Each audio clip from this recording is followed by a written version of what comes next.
زه په خپلو سندرو کې د قام خبره دغه ولس ته رسوم، نړۍ ته رسوم.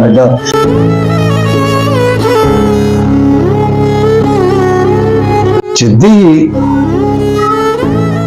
دلته کې دی چې دا سندرې وایي د چا دپاره وایي؟ اکبر علي صاحب کې ښه خوی کم یو دی چې لاندې هم کلمه وایي چې الله اکبر او باندې هم کلمه وایي. اکبر علي صاحب دا راته وایي اکبر علي صاحب کې بد خوی کم یو دی.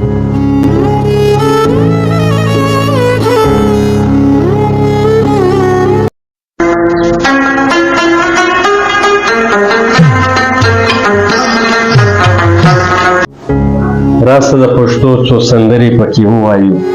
دا د پښتنو سیمو بیخي خاموشه سوې ده. قدرمنو کتونکو، عظیم خان یم له وطن سره د کراچۍ په ښار کې یم،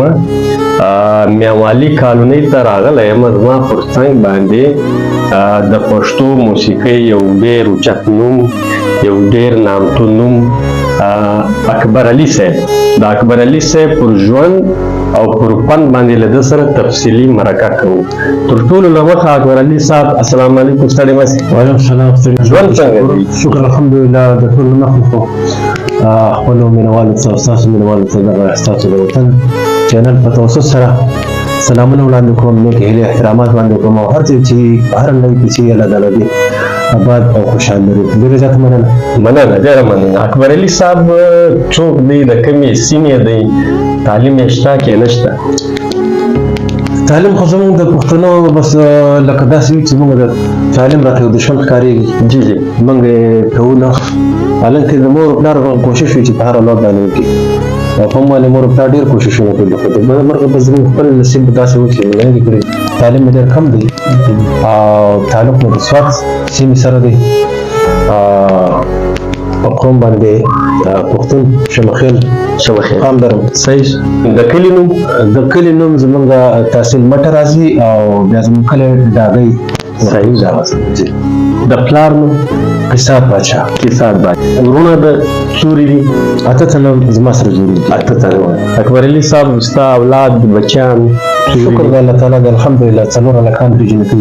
کوي. اکبر علي صاحب دا راته په عام ژوند کې روزګار د څه شی دی؟ بس د پښتنو خو سر چې دغه 3-4 کارونه په مضبوطۍ سره زده دي، یا کودیانې دي، یا ډریورۍ دي، او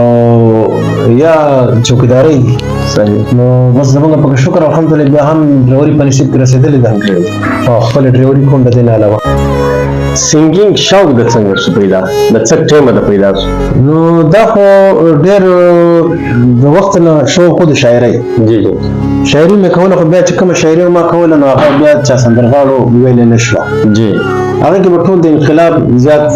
د پښتون د روایت او د هغوی باندې کومې ستونزې پښتنو ته دي ما پکې زیات تر هغه بیان کړي و،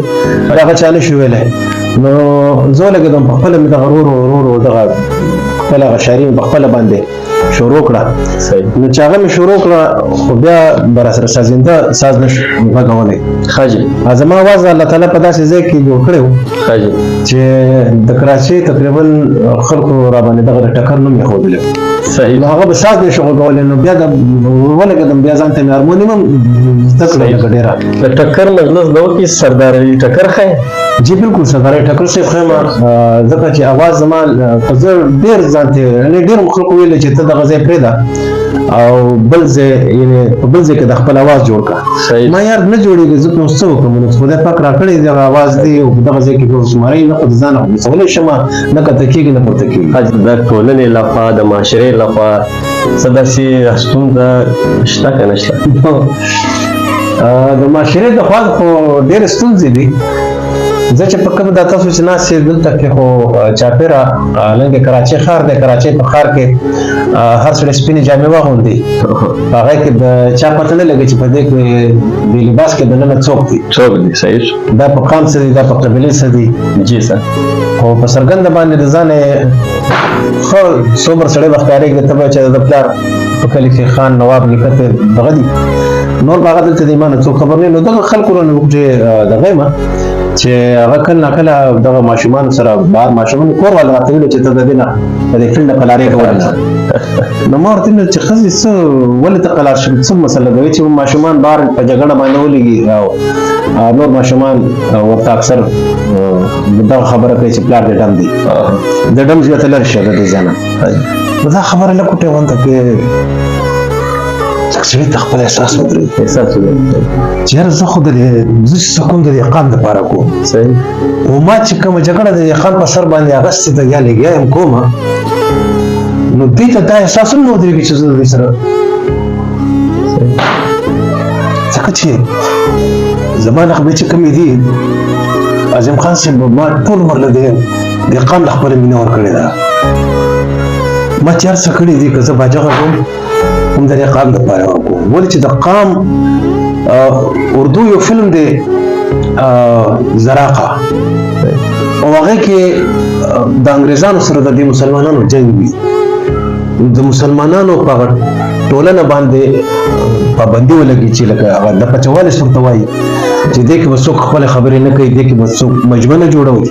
دا به نه کوي نو بیا هغه د هغه وخت هغه لیډر د مسلمانانو هغه خبره قام ته نشي رسولی دلته کې نن سبا هم دغه دور روان دی چې خپل خبره قام ته نه رسي زه په خپلو سندرو کې د قام خبره ولس ته رسوم نړۍ ته رسوم د حقوق انسانیت ته رسوم چې دا خبره زما قام ته دا تکلیف دی زما قام تاسو ته پته ده زما په زړه کې دننه د قام مینه ده خو قام سره زما احساس نشته چې دی دلته کې دی چې دا سندرې وایي د چا دپاره وایي آیا که زما زوی ته سړی ډم ووایي یا ما ته څوک ډم ووایي ما ته هغې باندې ځان بد نه ښکارېږي ولې چې د دې رزلټ په دې وروسته ګورو چې دې برلي چې دا چغې والی دی د چا دپاره والی اوس لکه ما یو ویلی د ډاکټر دیدار یوسفزي صاحب یو کلام دی چې نه د شرپخې نه فساد غواړي نستا نستا اسلام آباد غواړي د دې کمبخت دهشتګرد نامې پښتانه خپل وجود آزاد غواړي زما سندره خو دغه دي که په دې باندې یو سړی ماته ډم وایي نو ولې دې زه په قدرمنو کتونکو شاعر لیکوال سندرغاړی دا د پښتو ژبې خدمت کوي اکبر علي صاحب سره ګډ وډ شو چې د پښتنو د خدمت مجلس راغلی د دې د ترجمانۍ مجلس راغلی د ده په زړه کې دومره مینه ده چې دی بالکل ګډ وډ شو او زه یې هم لږ سره ګډ وډ کړم نو دغو خلکو ته قدر ورکول دغو ته د قدر په نظر کتل ستاسو زما د ټولې ټولنې فرضیاتو کې دي دا خلک د پښتو ژبې خدمت کوي په خدمت باندې لګیا دي نو دا ماته ووایه قدرمنه خو زه دم سره ګډ وډ کړم ته خو ګډ وډ شوې خو زه دم سره دلته کوم مایند چې زما غولی زه به په دغه طریقه اخلم خو زه په هغه الفاظو په هغه درد باندې په خپله ګډ وډ شولم هغه مله ذهن زه اخته لاړو کتونکو ته خلکو ته مینوالو ته څه پیغام ورکول غواړي نو مینوالو ته خو به ډېر خلکو پیغامونه ورکړي ډېرو شاعرانو به ورته پیغامونه ورکړي وي ادیبانو به ورته هم ورکړي وي هر چا به پیغام ورکړی ډېر نو هنرمندانو سندرغاړو به هم ورته ورکړي خو زما پیغام تمامو پښتنو ته دی چې صرف خپل دشمن وپېژني چې آیا موږ په خپلو کې څوک جنګوي د دې شاته د چا لاس دی هر سړی په موږ باندې خپله دوکانداري کوي هر سړی دوکان څه جوړ کړی دی یو طرف ته راکاږي پښتون بل طرف ته راکاږي چې زما پارټي خوږه ده څوک د اسلام په نوم پلی څوک د کفر په نوم پلی نو پښتنو سوال درته کوم چې نو خپل دشمن وپېژنئ په خپلو کې دفاع وکړئ په خپلو کې اتحاد وکړئ خپلو کې زنځیر شی یو کړی شي هغه که د لر پښتانه دي که د بر پښتانه دي که د کوزي پښتونخوا دي که د برې پښتونخوا دي دغو ته مې سوال دی چې یو پښتون جوړ شي د ټولو بیا مهمه او غټه خبره ده چې په خپلو بچو باندې تعلیم وکړي ډېر ښه ځکه چې تعلیم زیور دی تعلیم موږ نن سبا لګي څوک ډریورانه کې څوک چوکیداری کې څوک دا څه د وجنه یعنی هغه راحت سکون هغه د نصیب کار دی رحمان بابا ارشاد چې عقل مغواړه بخت غواړه رحمانه عقل مند بختور غلامان څومره چې ما قل زده کې بیا به هم د بختور غلامان خو نه کوشش انسان لپاره کار دی چې بدله طریقه باندې نو دغه زما یو پیغام قدرمنو کتونکو زه تقریبا دلته ملده سره دوه نیمې غنټې د ده په دا خپاره جونګړه کې تېر کړو ما چې کوم اثر له اکبر علي صاحب څخه واخیستی اکبر علي صاحب فطرتي طور طبعي طور ملنګ قسم چې کوم دی پښتون دی او ډېر د عزت وړ پښتون دی ډېر د قدر وړ پښتون دی موږ چې دلته راغلو موږ ته یې عزت راکړي موږ ته یې د کور کوم چې د پښتنو په کور کې وایي میلمه ته کوم قدر ورکوي هغه قدر یې موږ ته ټول کوي را اکبر علي صاحب دا راته وایي چې اکبر علي صاحب کې ښه خوی کم یو دی داسې ښه خوی چې په اکبر علي صاحب کې وي چې دی وایي چې دا ښه خوی په ما کې شته زه تر نورو خلکو داخله جدا یم دا سوال خو نظیم خان باید دا به لږ مشکله په دې شي چې زه ښه انسان هغه ته یم چې هغه د بل قدر وکړي ښه انسان زه هغه ته یم چې هغه په بل باندې زړه خوږ کړي او ښه انسان زه هغه ته یم چې هغه بل د ځان نه اوچت وګڼي نو زه خو ځان تر ټولو کم ګڼم اوس که دغه ته ته ښه خوی وایې نو دا خو دی بیا زما سره موټر و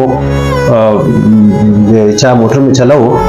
زه به د شپې اکثر ناوخته پروګرام نه به ناوخته راغلم یا به داسې دغه راغلم نو په دغه زموږ په دې کالونۍ کې یو قبرستان دی مقبره دی د دې مقبرې په دې مابین کې یو روډ راغلی دی نو د ګرمۍ موسم به په دې روډ کې چې ما وکتلو دا میږي چې کوم دا میږي تاسو وایئ دا ټول پټ پټ میږي دا به د ګرمۍ د وجې نه دا روډ ته به بر راختلی دا روډ به تور و ما چې به پلیټونه ولګول داسې چې موږ ورته دا ځمکه به تور ومن دا خو د الله مخلوق دی او په دې چې زه دا ټیرونه خېژوم پوه شوم دا خو به طبیعي وشي ما به ریورس ګیر ولګولو ښه په لارې به راتاو شوم خو په دغه زما زړه نه کېدله چې زه به دا میږو ختلی نو زه هم چې زما په شان زړه دې هر چا له الله ورکړي چې لاندې هم کلمه وایي چې الله اکبر او باندې هم کلمه وایي لاندې نه خبر دی چې ولې مرم نه باندې نه خبر دی چې ولې وشو تاسو به محسوسه کړې وي چې سینګر اکبر علي صاحب د خدای پاک یو مخلوق دی میږی دا میږي باندې هم زړه نه کېدی چې زه خپله ګاډۍ د هغو ځای تاو کړه او پر بله بیا راغی نن سبا خو الله داسې انسان پېژني نه پکار دی موږ د انسانانو ټولنو کې چې له موږ سره څورې پښتانه وي هغو پښتنو ته موږ د قدر په نظر وګورو او کوم چې اسلام موږ ته یو لیکه راښودلې ده پر هغه باندې پوره وتراوسو اکبر علي صاحب دا راته وایي چې په اکبر علي صاحب کې بد خوی کم یو دی نو بد خو ډېر زیات یم بد خو دومره زیات یم چې څوک د پښتانه بد وایي بیا ورته د ټینګې نه یم ځکه چې زما کار داسې دی چې زه بد خو دغه خود بد دی چې اکثر کول خپلو وړو سره هم زما په دغه خبره باندې بحث وي زه هم ښځې چې که په چمګاون کې خدا نه خاص مړی وشي یا څوک بیمار وي بغیر زما د تپوس نه به ځي بغیر زما د تپوس نه چې سبا ماته یو سړی دا ونوایي چې تاسو تپوس ته نه راغلي یا زموږ عذر مبارکۍ کې شریک شوي نه یم او باقي چې کومه رشتهدار دي او هغو سره خوشحالي شوي او دعوتنامې راکړي نو مایل هغې ته به لږ صبر کوو چې آیا موږ د هغو د تب قابل یو او که نه یو نو بد خوی خو راپکې دغه دی چې څوک د پښتون بد وایي بیا ورته د ټینګې نه یم کتوکو دفعه غزل نظم زمزمه کوي وسم وختکه په دې شپه کې ځان سهار ته رسې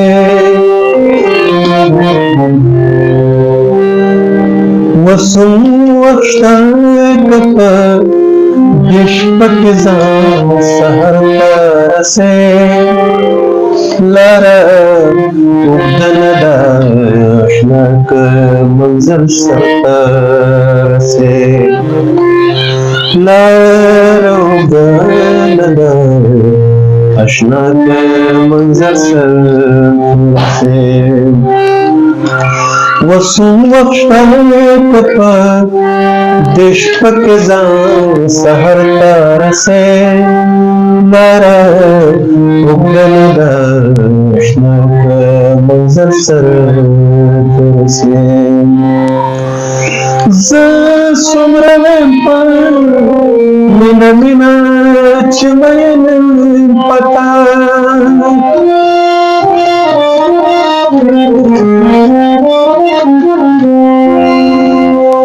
زه څومره ویم په مینه مینه چې مین پتا ته خو د مینې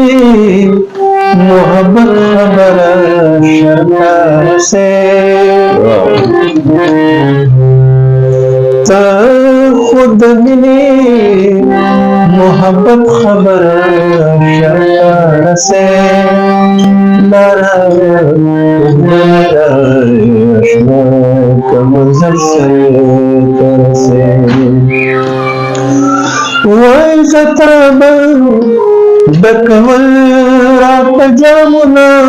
ماسته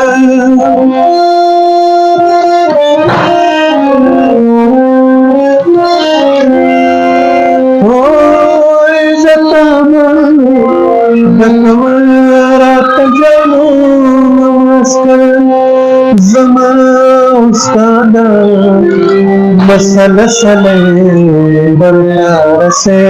لاره اوږده نه ده اشنا که منزل سرته رسې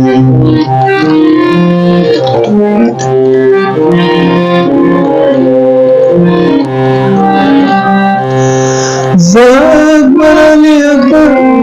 راوړت دې د وطن کړمه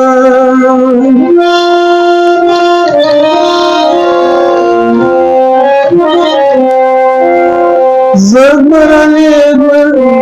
راوړت دې د وطن کړمه قسمت وایا کنه نور به مې ته چرته رسې قسمت وایا کنه نور به مې ته چرته رسې لاره اوږده نه ده اشنا که منزل سرته رسې لاره اوږده نه ده